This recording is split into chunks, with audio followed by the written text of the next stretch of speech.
Hello and welcome to Get Better, a show about two longtime friends trying their best, growing up, and hopefully getting better. I'm Zach Johnson. And I'm Sam Cherry. Hey, Sam, how are you? Yeah, Zach, I'm doing great. You know why? Oh my gosh. You know why? You were ready. Yes. Because we did it. No, I don't know why. We did it. Hey, team. Mm-hmm. We did it. All of you, you went out there, you did your part, you didn't do your part. We all worked together and didn't vote for Mike Bloomberg. And I just want to thank everybody. Proud of you guys. You're so great. I appreciate all of your not voting for Michael Bloomberg. Even you non-voters, you guys get a lot of crap for not voting. But this time, you did it. Thank you. I don't care if you didn't vote for anybody because you didn't vote for Mike Bloomberg. And today, he dropped out of the race. So thank you, everybody, for we did it. I mean, we did it. Zach and the Mud Gods. Yeah, the coalition of the Mud Gods. No. We did it, but we did it. We beat Mike Bloomberg. So I didn't do anything. I'm doing great today. I'm not even allowed to do anything. No. Yeah. I mean, you did. I mean, kind of. I got the word out, but I mean, I was a part of the information campaign, but there's nothing I could do. You live in Kentucky. Yeah, nothing I could do. Well, whatever. Anyway, good job, everybody. So I'm doing great. How are you, Zach? I'm also doing great, and I think in light of the Mike Bloomberg thing, that just means that my greatest desire for them came true, and by them I mean the people that were stealing his money to just steal his money for a campaign that was going nowhere. That is just so exciting to me. Exactly. He came in and had meme 2020. Yeah. The memers stole his money. And then he dropped out like the day after he said he was joining. So he was like on the voting ballots for less than 24 hours. So I don't want to. So I don't want to have another politics episode because then they'll have to skip it again and I'll have to come up with a new title like "Skip this episode 2 skips out" or something. Oh well, wait a minute. Okay, maybe that's the title. Anyway, but I don't want to have an episode about politics. But our number one fan, Catherine, texted me today. And was like, hey, I found this article. Did you know that the guys who are you're about to talk about the Fire Fest guys. The Fire Fest guys are the guys. Yep. I had no idea. I didn't know how much in the weeds I wanted to get, but they were like one of the like chief people on that was the I guess organizer. He was the Kevin Feige of the meme 2020 universe. Yeah. Hey, it's all my favorite boys. They're all together. They're all together in one place. Sucking at what they do. It's awesome. Yeah, it's awesome. It's all of our favorite boys over there at fuckjerry.org. They are really, really finally doing some good. Yeah, anyway, I was very excited. She sent me that article this morning and I was very excited to read it about all my favorite boys coming together to fail at everything they do. And I love it.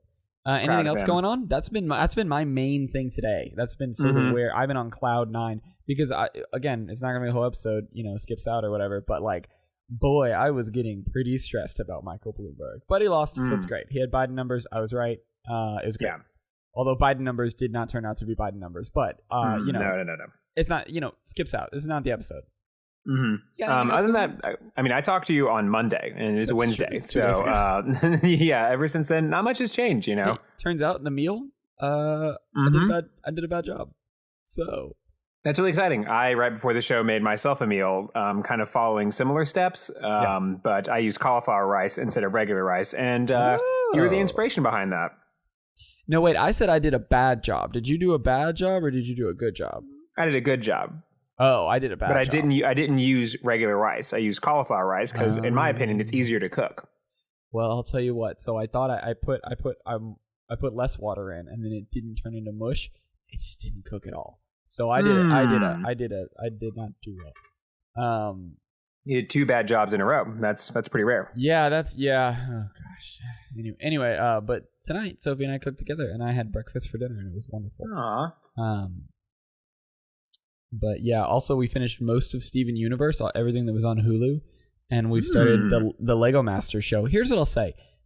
This whole project of being more positive about art has made my life objectively better.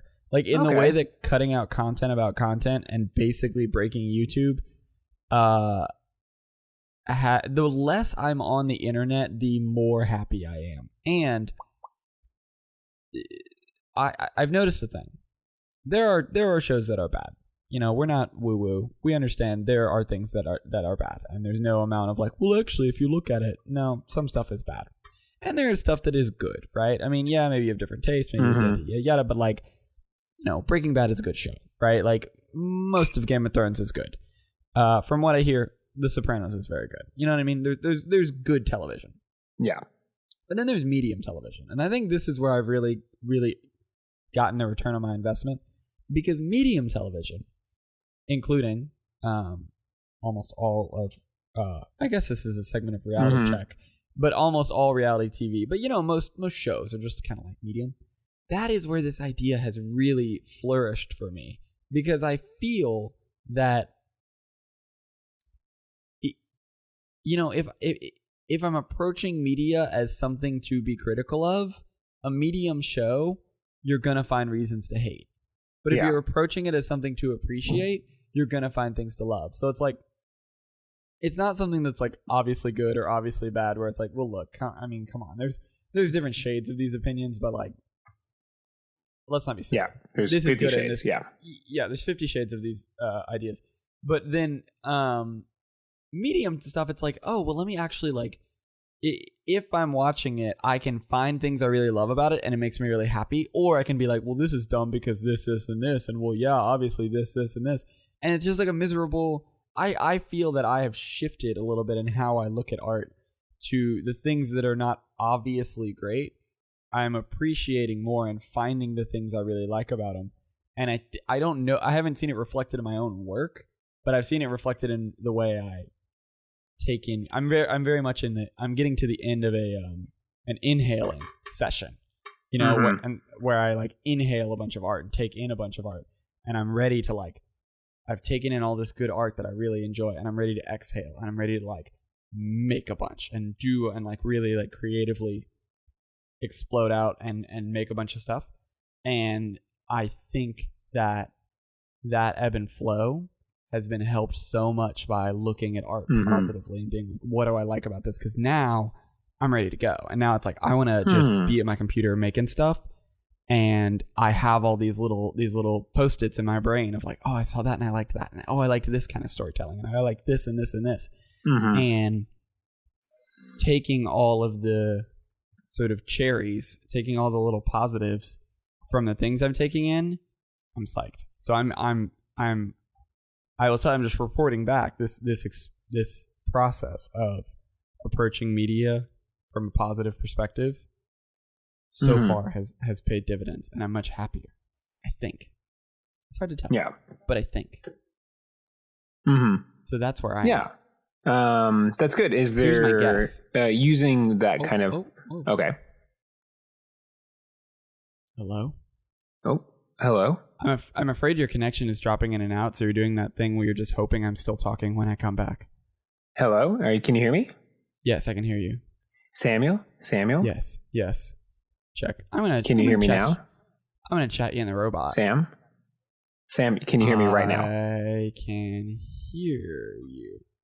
Robot. Ooh, robot. Now, I can hear him, but he can't hear me. And so I just... No, I can hear you. Oh, then why are you talking like that?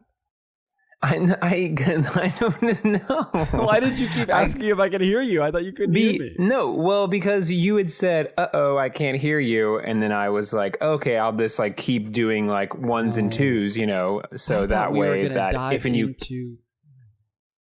I thought this was going to be a beautiful adventure where we, you know, now we're just talking over each other. This is a good radio show. This is it. This is it. Hey, do you have an Ethernet cable? Let me check my internet speed. Hey, we're back. Hey, hello. What's up? Hey, it's me. Hello. It's me, the guy on the other end of this phone call. Hey, are you the guy with an Ethernet cable? No. Listen to. I can hear you just fine. You don't have an Ethernet cable plugged in. Okay. Okay. Am I the fuzziest boy in the world? Yes, it's so crazy and a weird delay. Oh, weird. I can hear you so well. Like, you are coming through perfectly. Zach, the way that you're responding and the timing that you're responding, it sounds like you're a telemarketer. Like, hello, it's Karen. How are you?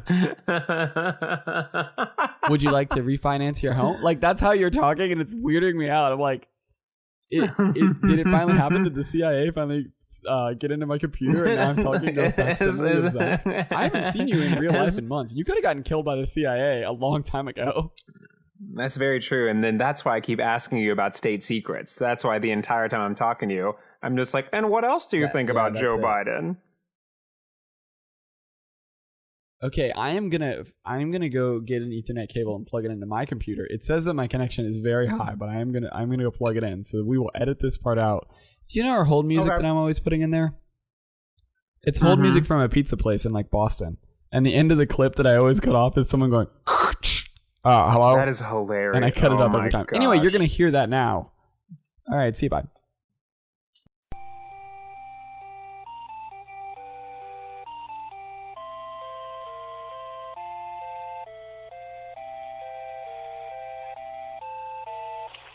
Sorry about that. Pick up your delivery.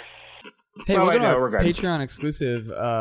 Zach eats some cereal while two guys try to figure out how the internet works. This isn't cereal. It's something.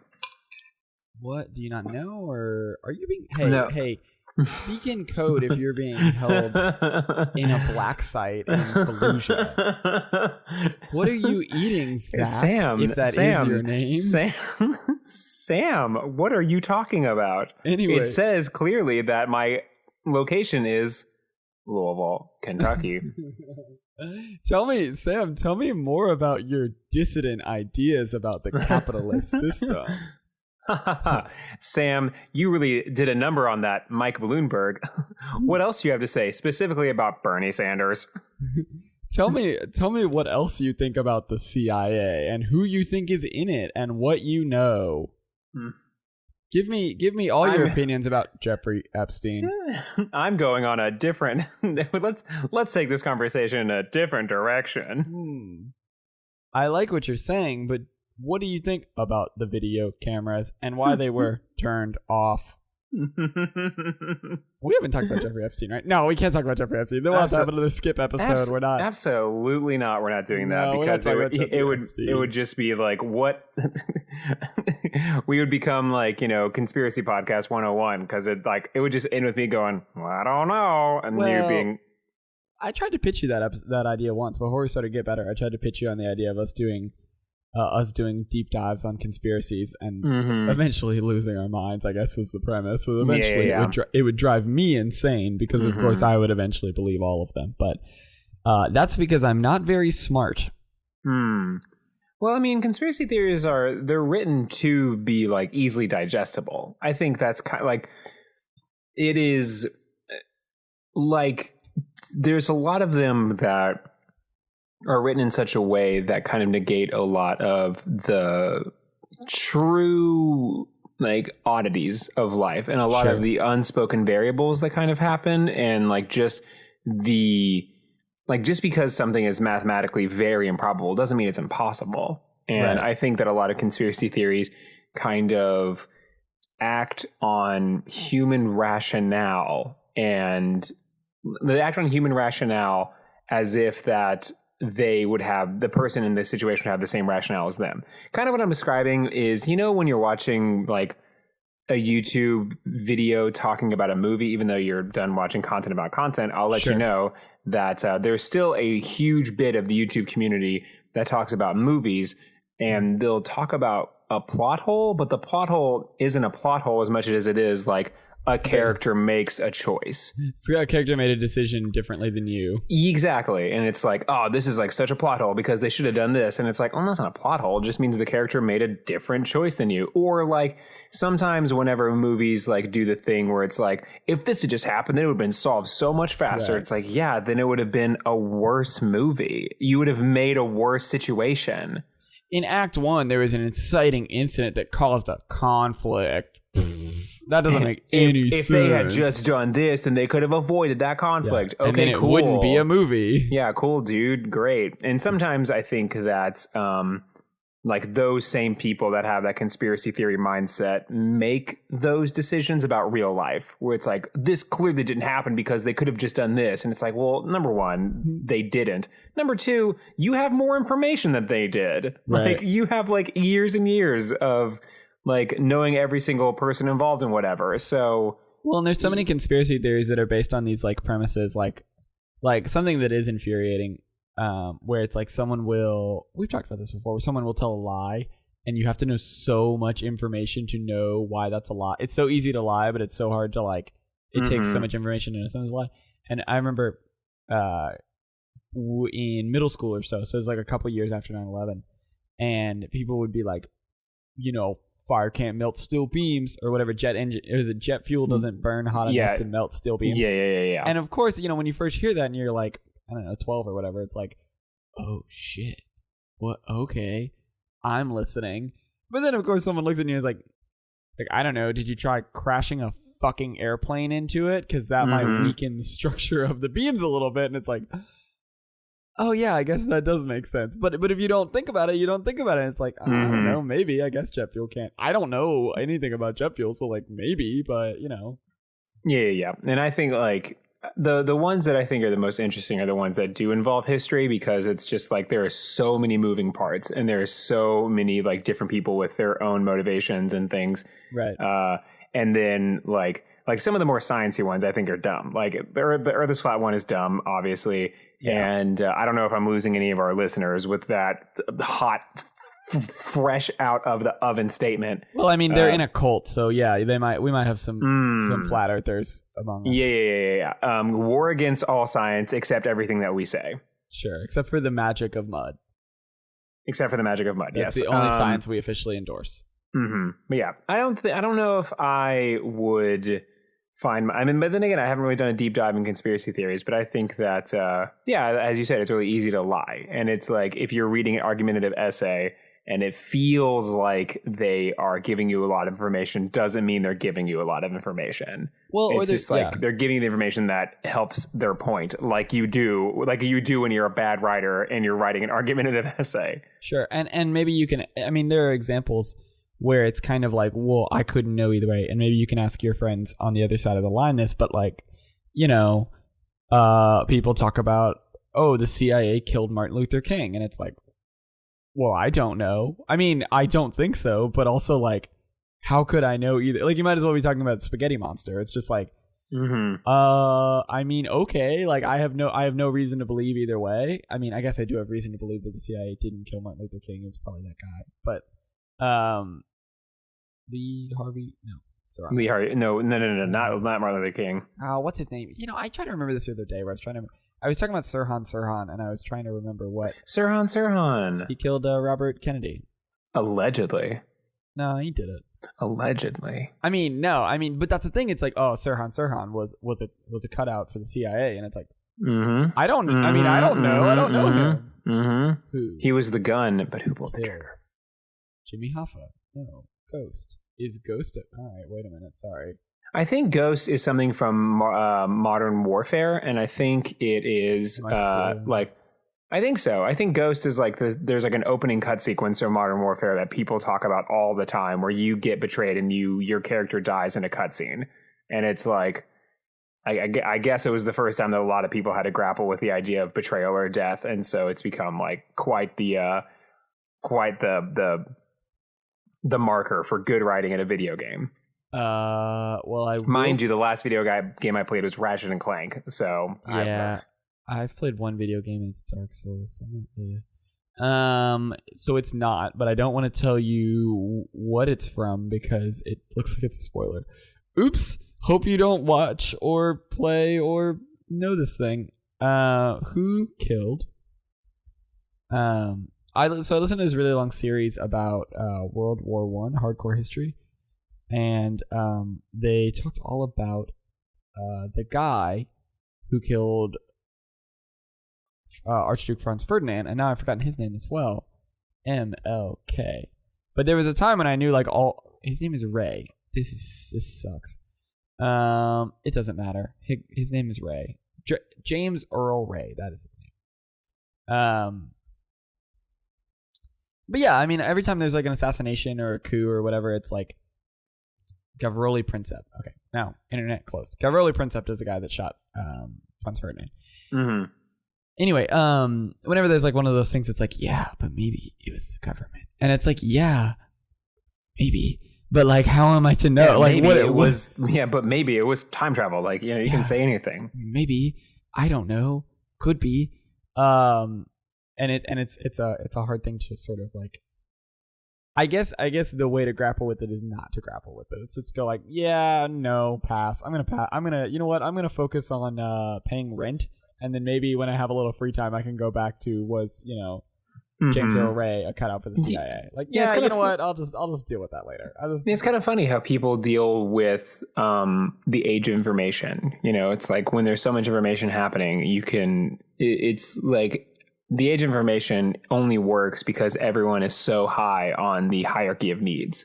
You know, like we all have for the most part, our physical needs met as well as like our emotional needs. And we are like the people that have the most concern about that are ones that, you know, do not have to worry that much about, you know, providing for someone or like providing for themselves and like trying to like maintain a life that way. It's like the way when you get up really high on the hierarchy of needs, it's like self-actualization. And if you have all the time in the world to think about everything all the time, then you can find holes in anything, you know, like you can find logical fallacies across the board.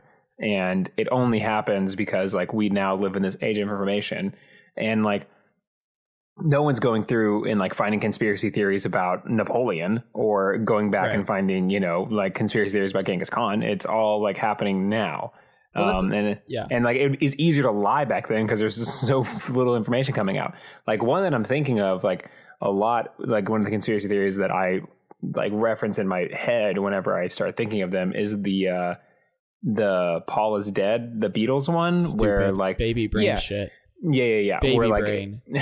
I mean, I think it's like baby brain in that you know that most of the fans were like teenagers. You know. Well, yeah, I'm a big Beatles fan. So I've been hearing this for years, and I think it's but and that's like that is the like the Paul is Dead theory gets started with people saying things like it's like lunchroom talk. That's like, well, I heard that this and this and this and this, and you know, back then it was just like probably from town to town like gossip, but now it's like its own thing. And when you research it now, having all the facts, you're like, oh, this is dumb. This is dumb. But it's like you weren't hearing it then. You're hearing it now when you have like all the information in the world.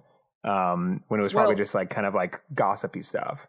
And I would say similarly, like or maybe it's similar, but also kind of the opposite. What you're saying, I think, yes, it's a lot of the information we have, but I don't think it's that we're so high up on the hierarchy of needs.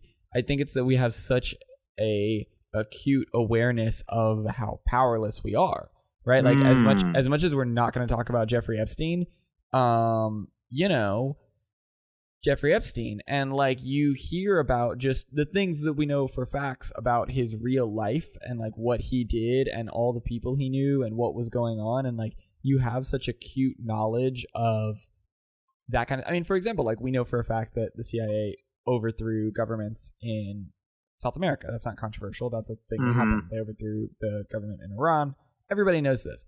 So, I mean, not everybody knows this, but growing up in an age of information where I think, I don't know, I've only grown up once, but I well, I think it's important to keep in mind where it's like, that is an alternate name for the show. Yeah, people in the 70s who were growing up probably also knew about Iran because it was happening at the time. So I can't say like, well, no one ever, but you have this acute ability to access all of this information to know real facts that are upsetting about the powerlessness. And I'm not just talking about the CIA, but like, you know, then when someone's like, oh yeah, Bush did 9/11, which again, I want to officially say, I do not think Bush did 9/11.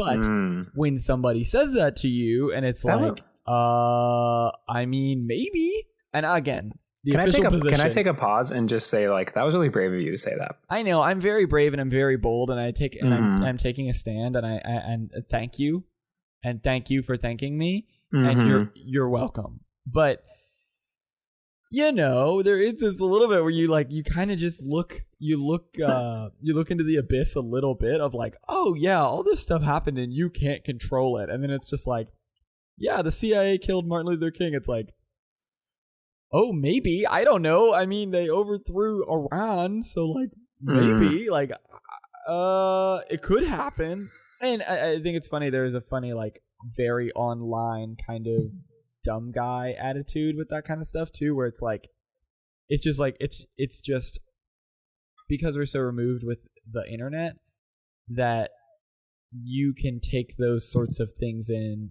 This is the second point.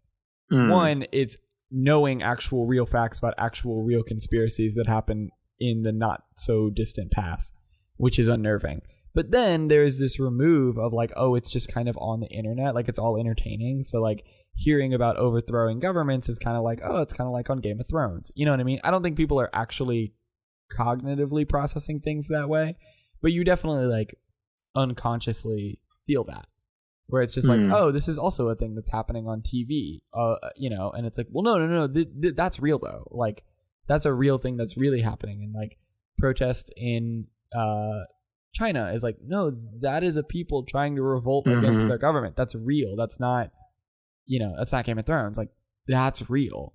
And I think there's a bit of a remove where you go from one subreddit about, QAnon, which also somehow we haven't talked about on this podcast. We haven't talked about QAnon? That's wild. Yeah, I think that's going to also be a no for me.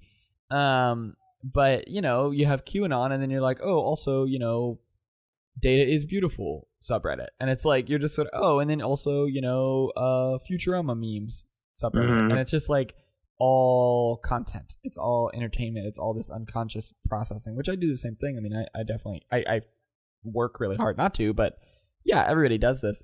And so I would say maybe it's an opposite thing. Yes, it's about the age of information, but it's not that we're so satisfied.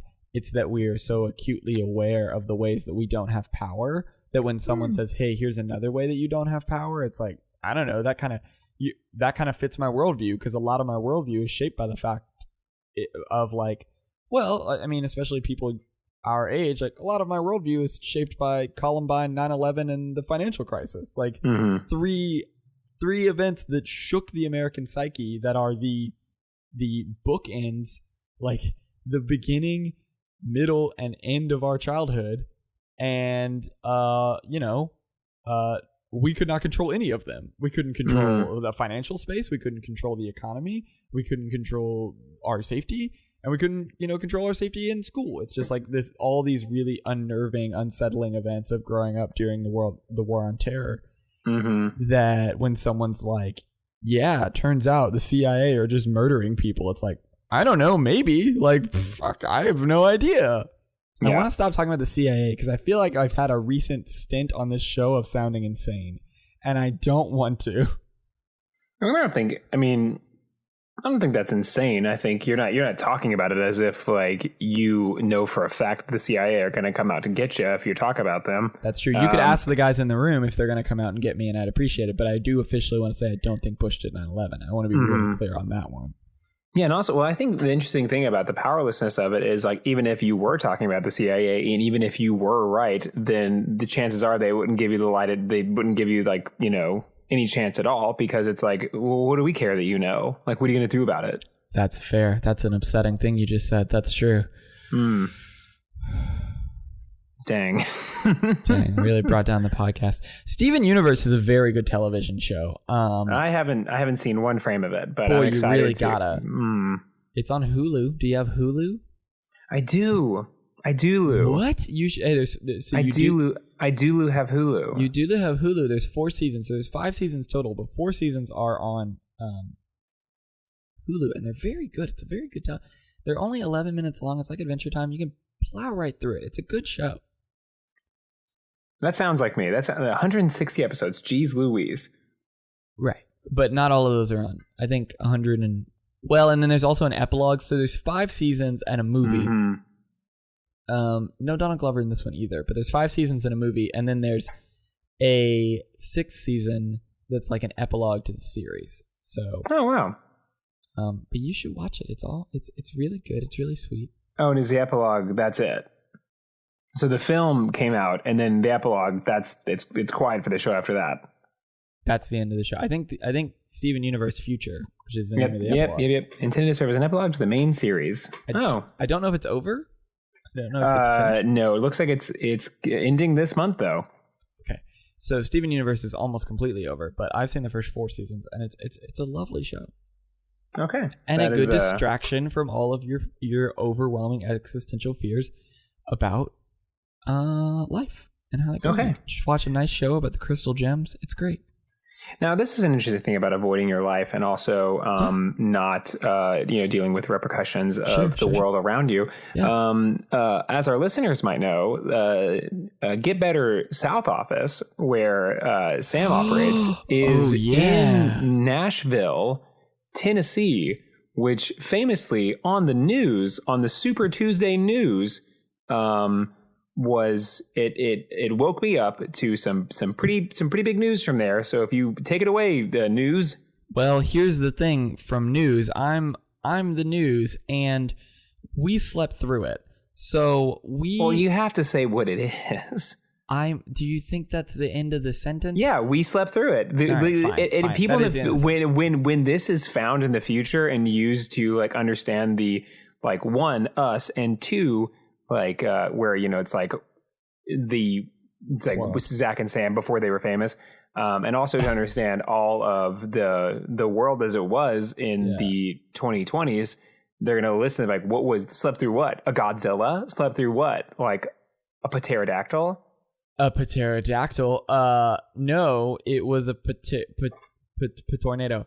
There was a tornado. It was a tornado. There was a tornado in our town. I don't have a lot of funny things to say because it was really sad and a lot of people died.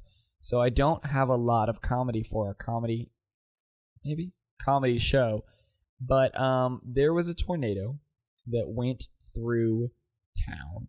It was very close to us, wherever we might live in town. But it went right by us, and we actually saw video footage later of like people taking video footage of the storm, and then I looked in the video and paused it, and I was like, wait, that's where I live. Like I could see my house, like, wow. Oh, that's my house. Like, oh, there's a tornado, there's my house. And so I woke up in the middle of the night, and like you said, it was Super Tuesday, and so I was getting text, and I looked at who they were from, and they were some of my friends who I talk about politics with. So I assumed that's what it was. I assumed it was like, oh, it's some politics. Some. You know what I mean? Cool, because it's these particular guys. They stay up late, and so I got a text at like midnight, and I just thought it was them complaining about politics. I was like, okay, whatever. And I noticed it was raining. I was like, oh, okay, this storm over. Rolled over, went back to sleep. Woke up and read. I had like 5 texts from all these people. They were all like, "Are you okay? Are you safe?" Because this tornado just tore through town and actually tore up a lot of Germantown and East Nashville. It really but it's a tornado, right? So there's some buildings that are perfectly fine. There's some buildings that got totally ripped apart. I think at the current count, 25 people have died. I don't think that's fully in Nashville. I think there's like 19 people have died in Nashville, but then it moved on through Tennessee and more people died. So it was like really serious. And we're fine. I honestly, and what's so weird is the way I go to work, because it happened during the week, right? It happened on Monday. It happened after we recorded episode 28. Like, it was fine. And we were recording that late at night, and there was no rain, there was no wind, there was nothing. It was perfectly normal. And so, like, the storm rolled through in a matter of like 2 hours. And I think. And the way I happen to go to work, I don't pass by any of the damage. So, like, unless someone had told me, I never would have known. Really? On the other hand, you can see footage from other, parts of town and other streets where, like, it looks like, because it's a disaster zone. It's a disaster area. It's just completely leveled, and you can see just this whole. And then Mount Juliet and Hermitage also got hit really hard. And I used to work up in Mount Juliet, and so I texted everybody up there, and they're all fine. Not that the listeners know who those people are, but letting you, Zach, know, my former coworkers, all good. Nice. So that was good. But yeah, we're all here good at the Southern office, but I think there's relief efforts. I guess we're a modern show, or we're a contemporary show now, so we can do this. There are relief efforts all around Nashville. I will try to pull up the. We go to a church. Yeah, I don't really care. Whoa. I'm not. Well, I was gonna say what church we go to, and I realized that I'm not actually worried about it. We go to Church of the City, East Nashville, and they are putting on some relief efforts. So if you live in Nashville, go to their website, and you'll be able to find a way to get plugged in. I think I'm checking right now, but there's a lot of relief efforts going on this weekend, and right now it's a lot of emergency crews are in there, so you can't really get in to actually do anything because they're like, look, we got to make sure these buildings aren't going to collapse. We got to make sure that there aren't power lines that are down. Mm-hmm. No, there's still nothing from Church of the City right now, but check this when this comes out. Oh, this will be out next week. Okay. Well, either way, there's going to be stuff for weeks. We're recording on the Wednesday after the storm, but. Whatever. There's going to be efforts for weeks, so just look for a place to get plugged in. It'd be super helpful. We'll probably go out this weekend or next and just help clean up debris because it's pretty bad for some people, which is not funny, but is. So that's the news. Yeah. Well, thanks for saying the news. There's been a lot of pictures from the area, and it's just been I don't really know how tornadoes operate, but it is like a cosmic dice roll where they hop. It's wild. They bounce. And so one house can get destroyed and then the next house be fine and then the next house get destroyed because they just sort of bounce on the ground. They're not like hurricanes. They don't just tear through. They hop. That is like the wildest thing. I do not that is a piece of weather that I do not understand. Unlike all the other things of weather I understand. Fully understand. I mean, you got that degree in meteorology for. I do. Something. Yeah. So exactly. I'm only using it. Me using it comes out to right now. This is the Venn diagram. This is the 1-to-1 that I could use it. And I totally botched it. Well, anyway, yeah, it's a bizarre thing. I don't think I've ever, grown up in church and going and being a part of different service groups and stuff. I've been to a number of disaster zones where it's there was a big tornado that tore through Indiana when I was still living in Louisville, and I remember me and a bunch of friends went up there, and that was a wild experience. We were with the United Way, and we went up. It must have been summer vacation because we were up there for a week. We just went up every day. And me and my friends from high school, we drove up there, and it was so not disorganized, but undermanned. There were so few people who would go more than one day in a row that by the end of the week, me and my silly friends who were all 17 were leading projects. Whereas we would talk to the team leader and they'd be like, okay, go to this place, and this place. Here's the address. You need all the volunteers to do this. And then we would get a bunch of volunteers, drive them to a place and take care of a situation, do this and do this. Oh, okay. And which was bizarre because by day 5, we're man, it was some of the most. You had on the hats and you had on the vests and everything. We didn't, but we had shirts and we were in charge. And it was not as a joke. It was oh yeah, those 17-year-olds, they're the ones you need to talk to know what was going on. Yeah, I don't know what's happening, but those two 17-year-olds, they had the lay of the land. No, well, that was the thing because we were just there so many days in a row that we kind of did, and it was what do you got to do? Because it was after all the emergency services were out, so it's these houses are all flattened.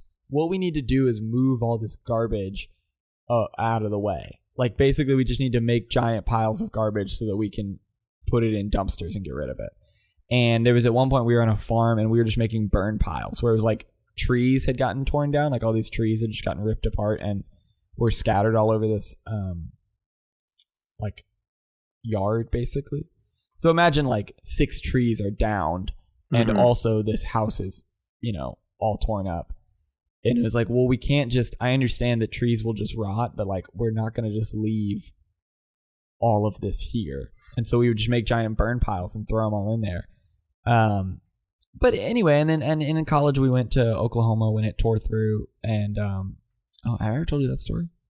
No, you have not. So we went to Oklahoma, me and some fraternity brothers, and it was one of those things where it must have been 2016, 15 something, where this big tornado went through Oklahoma City, and same thing. I mean, they all look the same, and it's totally wrecked. Mm-hmm. And we went there and we were helping, and one of our friends was roofing, and we were throwing debris into dumpsters. I mean, that's mostly what you're doing. Hey, and if you can help in Nashville, that's mostly all you have to do. Bring some gloves, some like not gardening gloves, but some like handiwork gloves, some good gloves and some boots. Make sure you have a tetanus shot and wear long pants. And you're gonna take broken boards and throw them into dumpsters, and that's what you're doing. But it's super helpful. But anyway, so we're in OKC and we're doing this, and I think we at one point painted. Why were we painting? I don't know. And we're giving out relief stuff. We're like giving them food and stuff. And then we were staying at this church overnight. That's where the humanitarian volunteer center was inside a big old church. Mm-hmm. And while we're there, a tornado comes through again. It was like middle of tornado season, I guess. And we had to get inside the basement of the church, and the tornado was on top of our building. I mean, it was like that thing where it hops and it goes over the building. And we're ready for the roof to collapse on this church that we're in, helping clean up all the tornado debris. And it's definitely one of the scariest. But anyway, and there's other whatever, blah blah blah blah blah. So I've been to all these areas where there's been all this tornado damage. But it's so bizarre when it's like, oh, but that thing you're so... Because there's this acute feeling of like the apocalypse. Where everyone just... I mean, the thing that I always remember about all these places is you just walk down the middle of the street. Like you're walking... And this doesn't feel weird until you do it. But when everyone is just walking down the center line of a road... It has this unmooring feeling of like I don't know, like Walking Dead, like yeah. They're like it is the small things like I think. Like you don't go on that part of the road. Like you don't do that. You never do that for years and years and years. I think that the bottom, this is going to sound like a joke, but I think the bottom line of society is like lines. That lines exist. Yeah, kind of. And like so many things on our system, like everything is kind of based on like lines. Like it's like you wait in line, you get in like the sidewalk is its own kind of line. And like this line in the middle of the road is where the cars cross. But. Yeah, and it's like that's your line. You stay over there, and but once that is shattered, then like that is when it feels like society is crumbling because it's like we're not supposed to be over here. Well, and more like yes, and it's this acute feeling of like, oh, all that's made up. All those rules are made up, and I don't have like because it is a serious topic, I guess. I don't know. I'm trying to be funny. I mean, I'm not trying to be funny now, but like I don't want to be a bummer. But like it is this acute feeling of like it's natural. It's natural to just walk in the middle of the street because it's probably the fastest way to get to whatever you're trying to get to, and just how quickly all of the rules like that go away, and it's a really bizarre place to be. But now where on my street I would not walk in the middle of the road because there are cars that are going to go through there. But if I go 2 miles, if that 2 miles away, everyone's walking in the road. Everyone's just walking in the middle of the street. Everyone's just sitting, you live your life by just like, I'm going to clean up debris and then I'm going to go over to this tent where they've set up some tables with little the little gummy fruit snacks and sandwiches and bags of Doritos, and I'm going to eat lunch. I'm going to talk to my friends, and then I'm going to go out and I'm going to throw more stuff. Well, and then we're going to go to this gym and we're going to sleep there. And like your whole life, I don't know. It's something I always notice when I go do this kind of stuff. And it's weird to think but it's always somewhere else. It's always New Orleans or OKC or whatever, or Indiana, or even Indiana. But it's like, oh no, that dividing line between society and disaster is like 2 miles away. And again, you know, the wrong response would be to not do anything. Like, of course, like I got to go to work every day, so like I can't go there in the middle of the day. But and also, we're not supposed to because emergency services. But like, you know, what you do is like, oh, you go help. You go out there and you help them and you help clean up, because it so much of disaster relief is getting all the garbage out so that you can tear down. This is the last story I'll tell, but it was also wild. One time we went down to New Orleans after a big flood, but it wasn't Katrina, and all these houses were destroyed, and we were thinking we were going to go there to build, and they were like, no, actually what we need you to do is destroy this house. So what had happened is all the framing and all the boards on the inside were all good. Like they had gotten a little bit of water damage, but mostly they were fine. But everything else was totally destroyed. The drywall was ruined. The insulation was ruined, obviously, because the house had been mostly underwater for a couple of days. Or I don't know. It had been underwater for some time.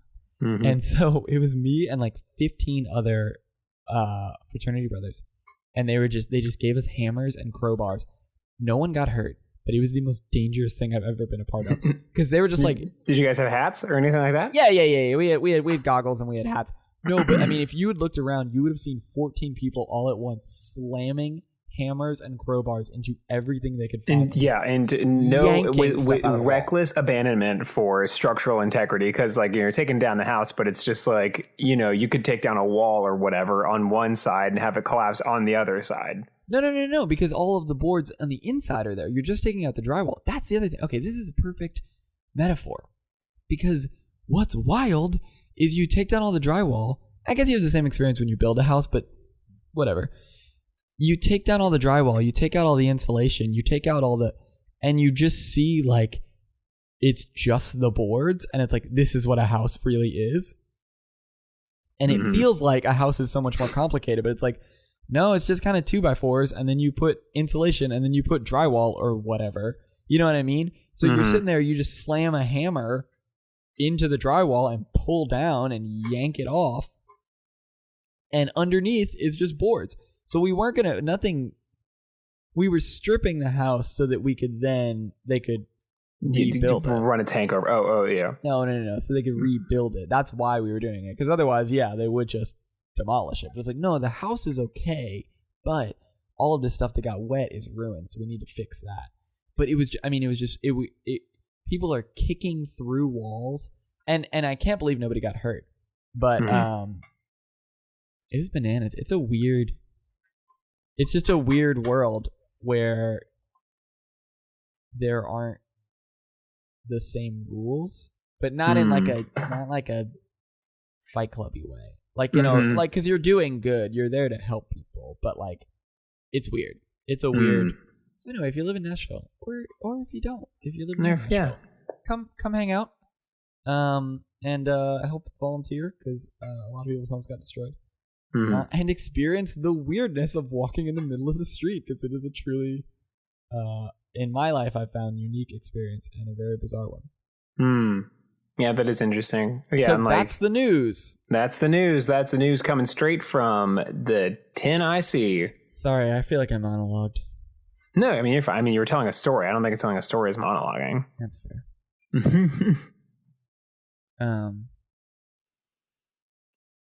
But yeah, we're fine. We slept through the We slept through the entire thing.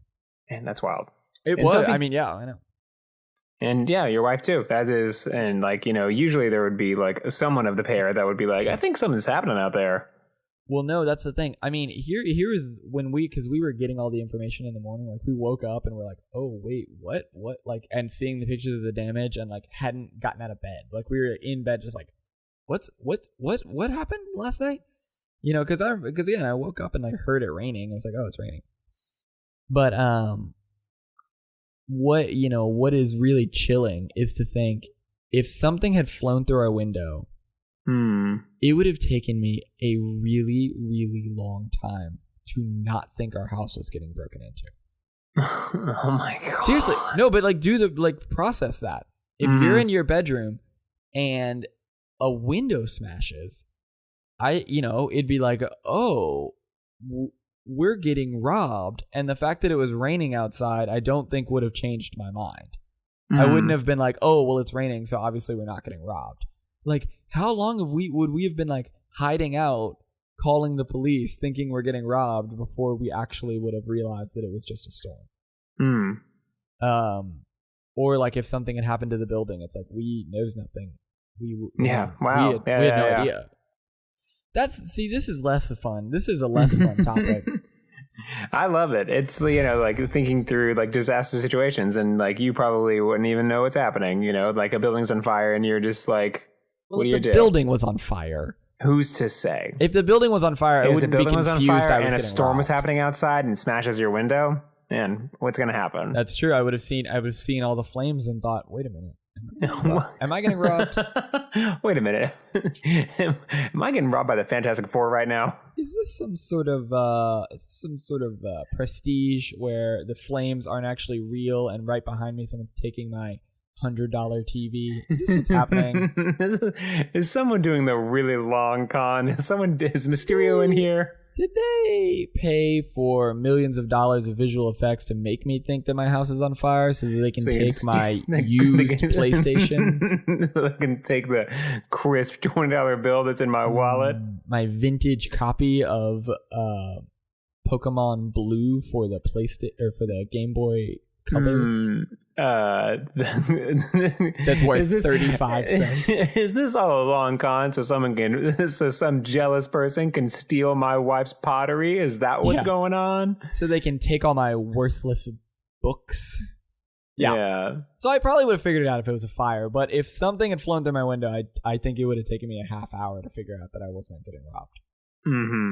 Which is chilling. Yeah. But you win some, you lose some. Yeah. I mean that for me in that scenario, not for the people you understand. The audience understands what I'm saying. Yeah. Yes, they understand that you won some and they did not win some. They lost some. Yeah. No, that's not what I'm saying. Yeah, I know. It's a comedy podcast. Lighten up. I know. I'm sorry. We talked about the CIA and then the tornadoes. So what do you want from me? I don't know. This is what happens when we take 2 days off talking to each other. It's just like, what's really going on? Yeah, exactly. What's really going on? What are you really thinking about? We have like goofy goofs in the kitchen, and then it's just like, hey man, actually, I'm not doing good. I'm really stressed about a lot. Welcome to the pile. All right. See you bye forever. See you bye forever.